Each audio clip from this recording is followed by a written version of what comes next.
The Where Our Minds Wander podcast may contain sensitive content and explicit language. Listener discretion is advised.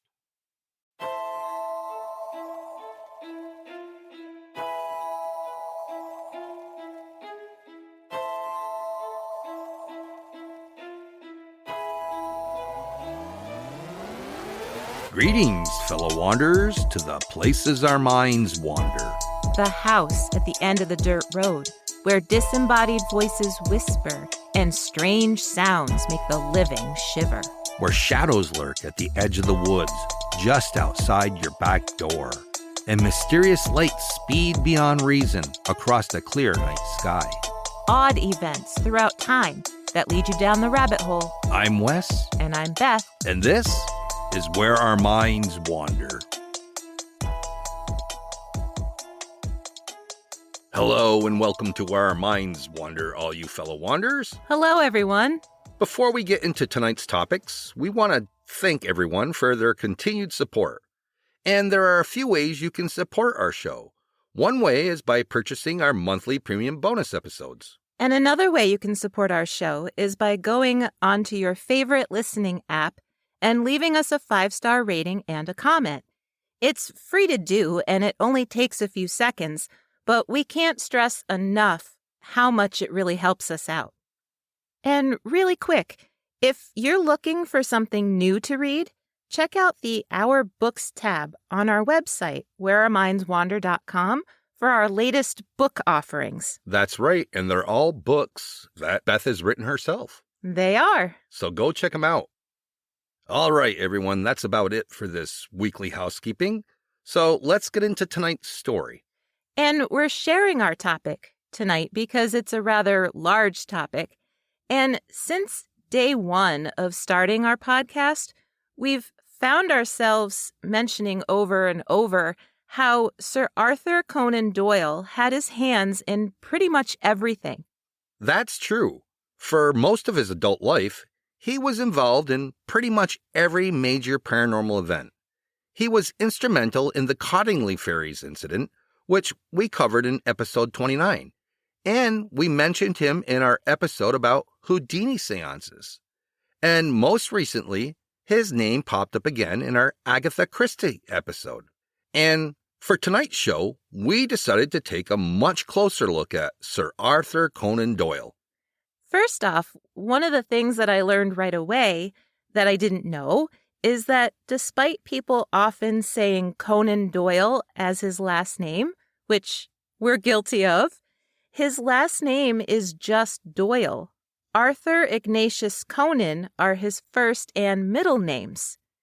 He was born in Edinburgh, Scotland in 1859, and over the years his father suffered from alcoholism, which resulted in Doyle's family being parceled out among other family members and friends in order to survive. At the age of 9, Doyle was sent by some wealthy uncles to a Jesuit prep school in England. But that set him on an academic track, and he attended another Jesuit-run school in Austria before returning to Edinburgh and enrolling in the University Medical School. This was when he started writing short stories, too, some of which were published and some of which were rejected. Now, I know we probably don't need to say this, but I'll say it anyway. Arthur Conan Doyle wrote 4 novels and 56 short stories starring Sherlock Holmes.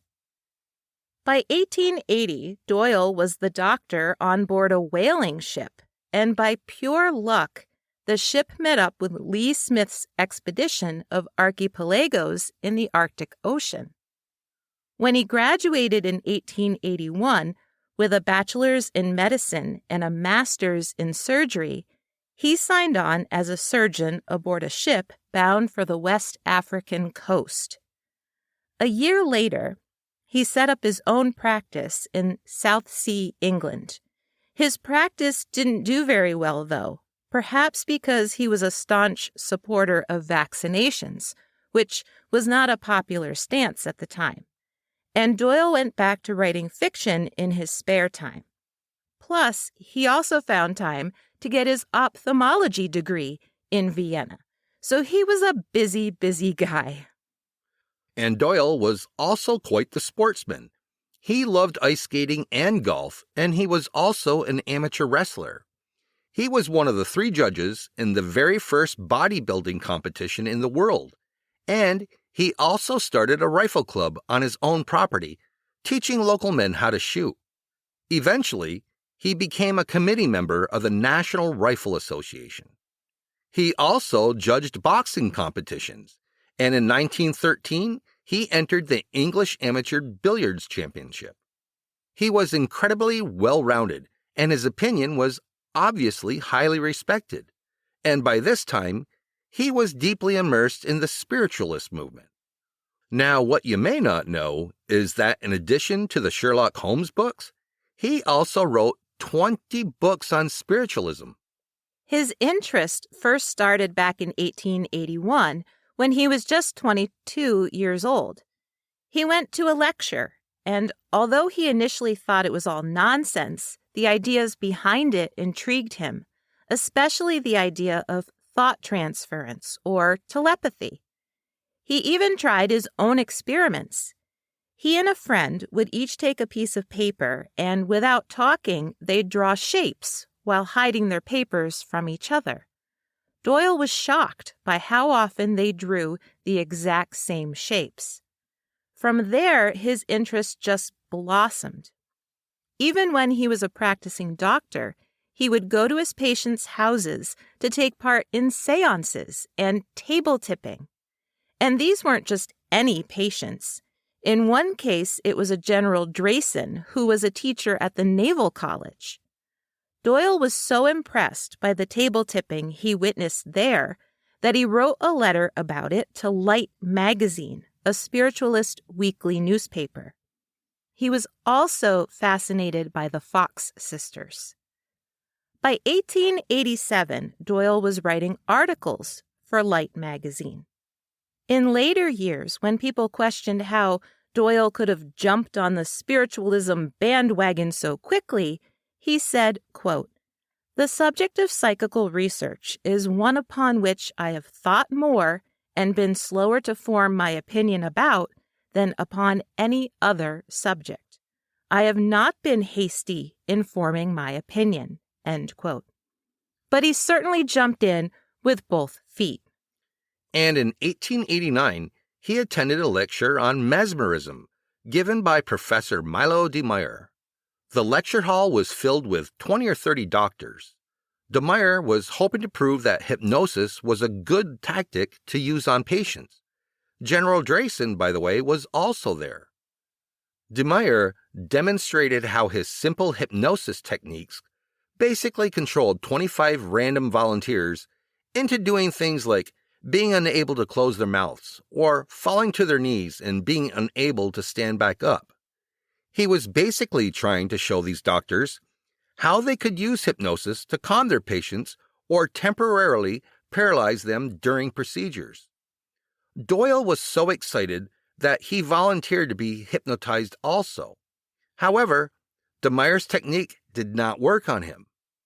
Skeptics pointed out that de Meyer's random volunteers were chosen beforehand and weren't truly random. Doyle, the only one who volunteered during the lecture, was the only one who couldn't be hypnotized. But for whatever reason, the master of deductive reasoning and solving fictional mysteries didn't see through de Meyer's tricks, and Doyle submersed himself even further into spiritualism. He had joined the Hampshire Society for Psychical Research that same year.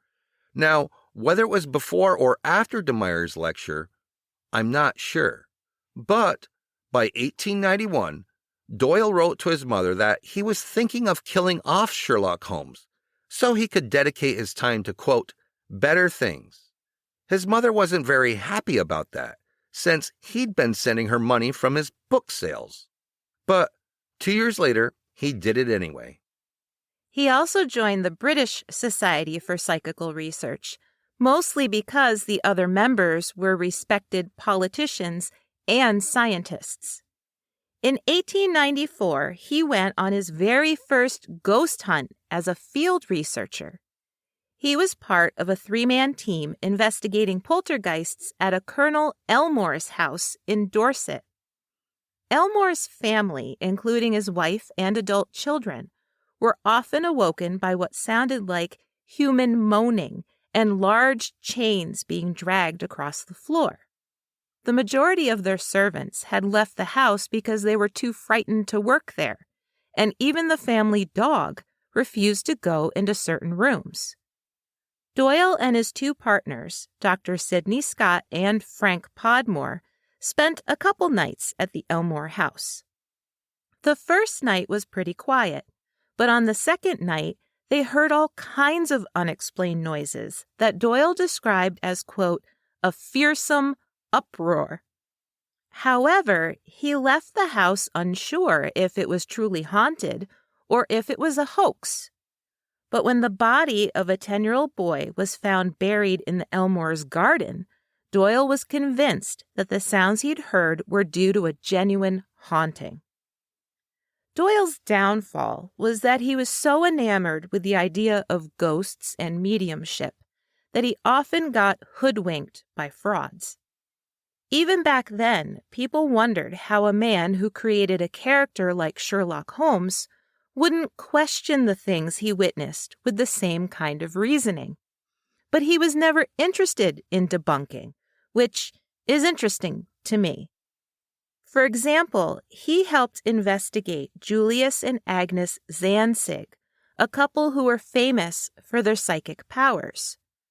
Doyle was certain that the couple were masters of telepathy, but in 1924, the couple published their secret code and how they had hoodwinked people in the newspapers. Granted, their secret code was pretty complex and it was pretty impressive, but it was still a trick nonetheless. Although he never met them, he did believe the Fox sisters were legitimate mediums, and there still remains some major controversy to this day over whether they were or not. Doyle also believed that Eusapia Palladino and Mina Crandon were legit. Both ladies, by the way, were debunked numerous times by other members of the psychical research team and by magicians, most notably Harry Houdini. A lot has been written about Doyle's and Houdini's relationship. Initially, they were great friends. Houdini wanted to believe in spiritualism and contacting the dead, and Doyle was an eager and enthusiastic teacher. But Doyle's enthusiasm was what led to the demise of their friendship. But I'll get to that part in a little bit. By 1917, Doyle was writing articles and books on spiritualism as well as giving lectures. On February 18, 1919, the Daily Mail ran an article and an interview with Doyle in which he discussed a public seance he had attended in Cardiff, South Wales. The homeowner had offered his place because he was somewhat skeptical. The medium they had all come to see was a man named Tom Thomas. Thomas and his brother strung a curtain across the room. Thomas sat roped to a chair about 20 feet in front of the curtain, with his brother seated in the audience right next to Doyle. During the seance, all sorts of things came flying over the curtain. Audience members were pelted with rattles and tambourines, and the chief constable swore that he had been touched several times. At one point, Doyle's wife whispered to the man sitting next to her that she was cold. Thomas called out, "Is Miss Doyle cold?"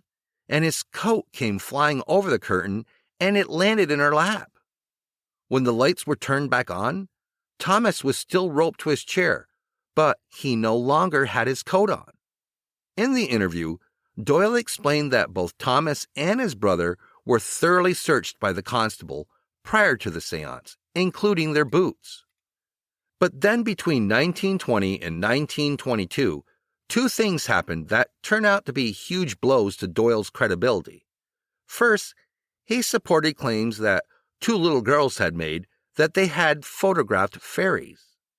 And the second, his friendship with Houdini sadly ended. Like we said earlier, we covered the Cottingley fairies in episode 29, and we recommend that you check it out if you haven't already listened to it, because it's a pretty fascinating story. So in a nutshell, young cousins Elsie and Francis took several photographs of fairies in the gardens and woods on their property. The girls insisted that the fairies were real, and based on the extraordinary photos that they captured, they certainly looked real. Doyle saw the photos and wrote an article about them for the December issue of the Strand magazine. Well, despite the photos being incredibly realistic for the time, most of them were proven to be fakes. One is still up for debate, but it didn't really matter because Doyle's reputation took a huge hit. Then, in 1922, Doyle and his wife invited Harry Houdini to a séance in the hopes of contacting Houdini's recently deceased mother. The two men had been friends for a couple of years, and Houdini wanted to believe that mediums were genuine. He just hadn't found one that he couldn't debunk. Mrs. Doyle insisted that her own gifts and automatic writing were authentic, and to let her try to contact Houdini's mother. Since the Doyles were in the U.S. on a lecture tour, they met with Harry and Bess Houdini in Atlantic City. During the séance, Mrs. Doyle filled 15 pages with automatic writing, and then presented them to Houdini as proof that his mother was communicating through her. The Doyles left, and months passed before Houdini finally broached the subject with Doyle. He was absolutely certain that Mrs. Doyle had not contacted his mother, and he gave 3 reasons why. First, all of the writing was in English, and his mother never spoke a word of English. Second, his mother was Jewish, so there wasn't any reason why Mrs. Doyle should have covered all those pages with crosses.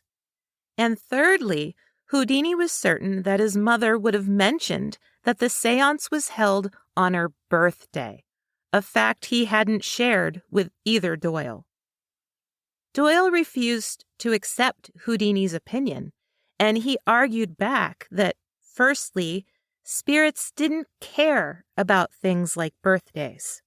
Secondly, he insisted that when a living person connected with the spirit world, all languages were automatically translated into whatever language the living person understood. As you can imagine, Houdini, who went to great lengths to debunk pretty much everything, thought these explanations were kind of ridiculous, and their friendship became incredibly strained.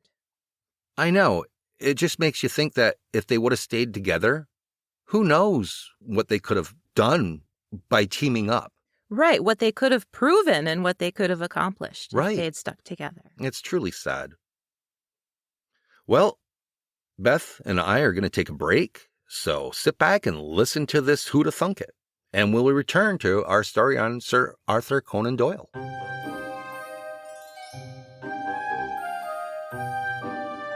Hey, did you know?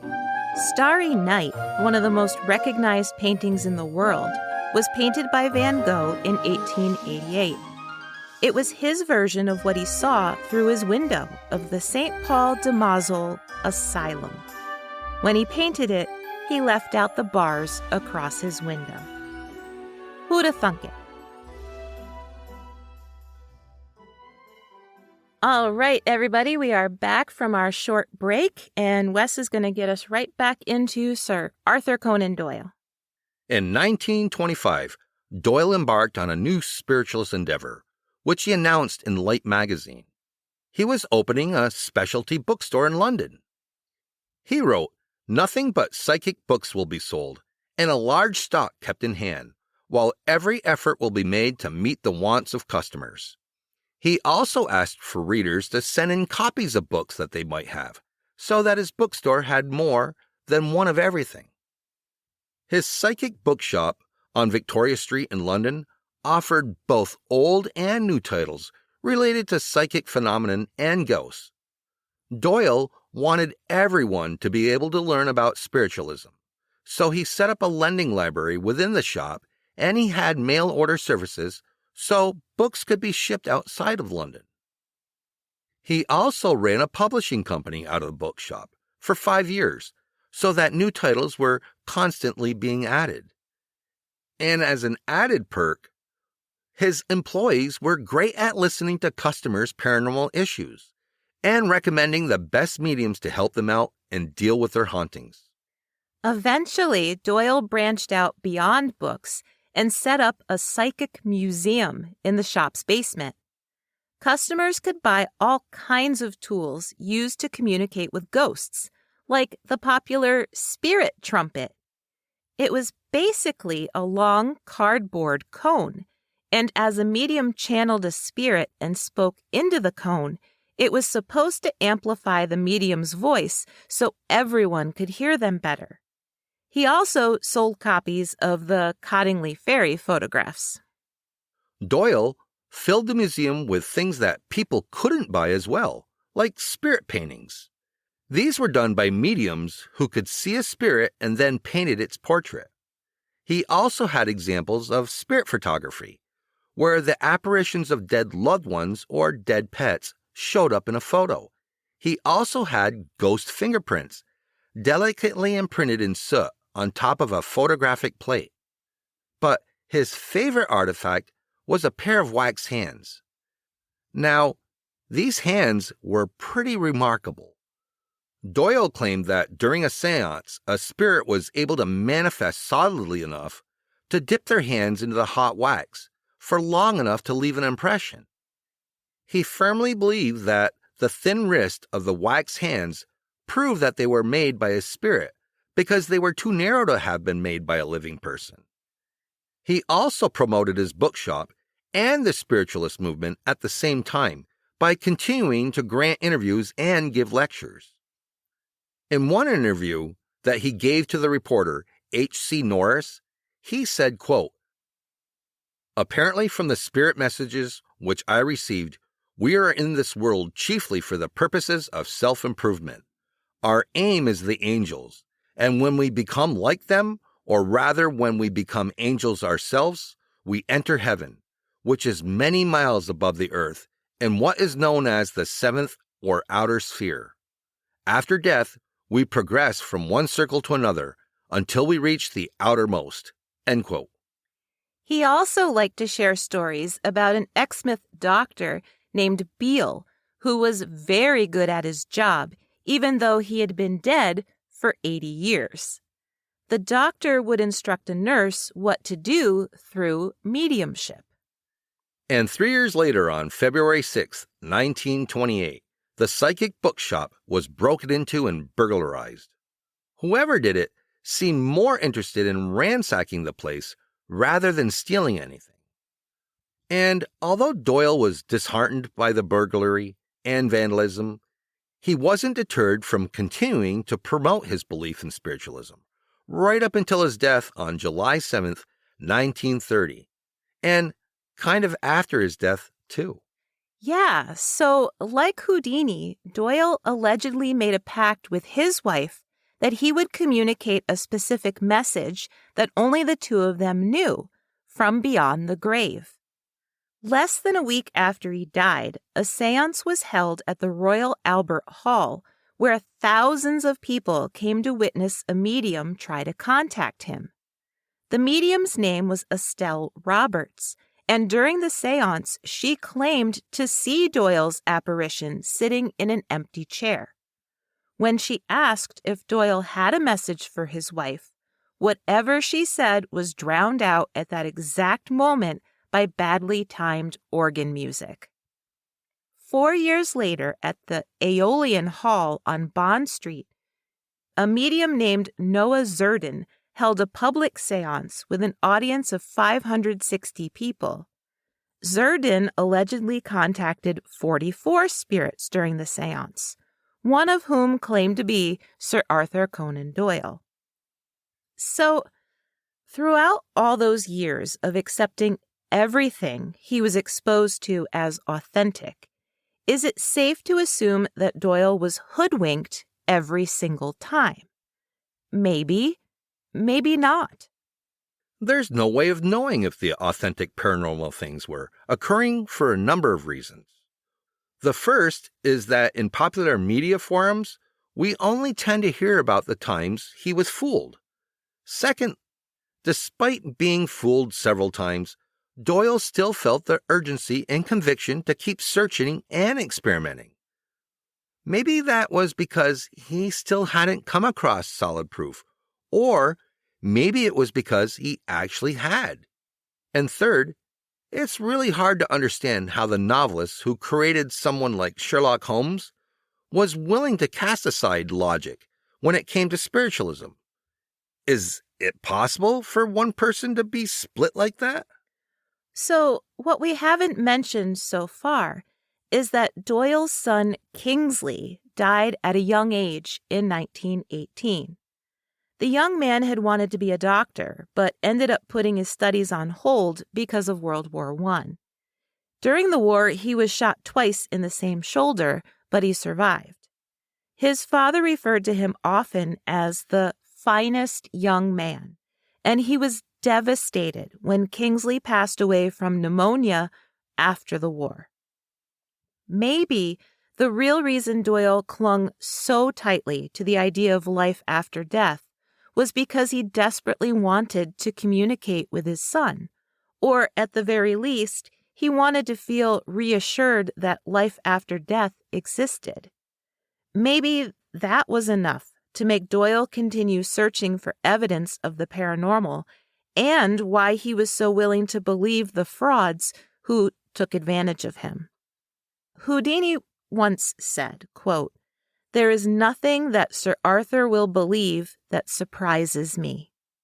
Which, it's kind of sad if you look at it in the context that the whole time Doyle may have been searching and looking for the spirit of his son.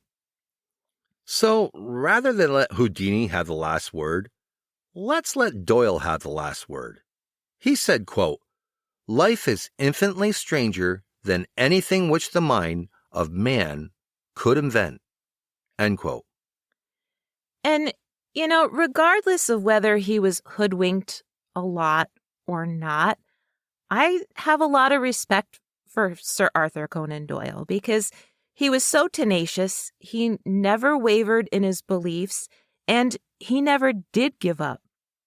And you had mentioned that he'd written over 20 books on spiritualism. Yes. His 2-volume set on the history of spiritualism is still considered the definitive guide in a lot of ways, which I think they'd be interesting to read sometime. They actually would. And the thing is, Sir Arthur Conan Doyle and Houdini, I love both of them. And I think that they both serve the paranormal realm very well. Because Houdini didn't want to believe in everything, but he wanted to believe, but he was going to debunk and get rid of all the frauds, which was a good thing. And then you have Sir Arthur Conan Doyle, who firmly believed in that. So it pushed the movement forward. So, like I said, it's too bad they couldn't have teamed up. And really, I think they could have just done marvelous things together. I agree with you. Well, with that said, I guess that about wraps it up for this episode, Beth. Yes, and I'm sure in future stories his name will pop up again.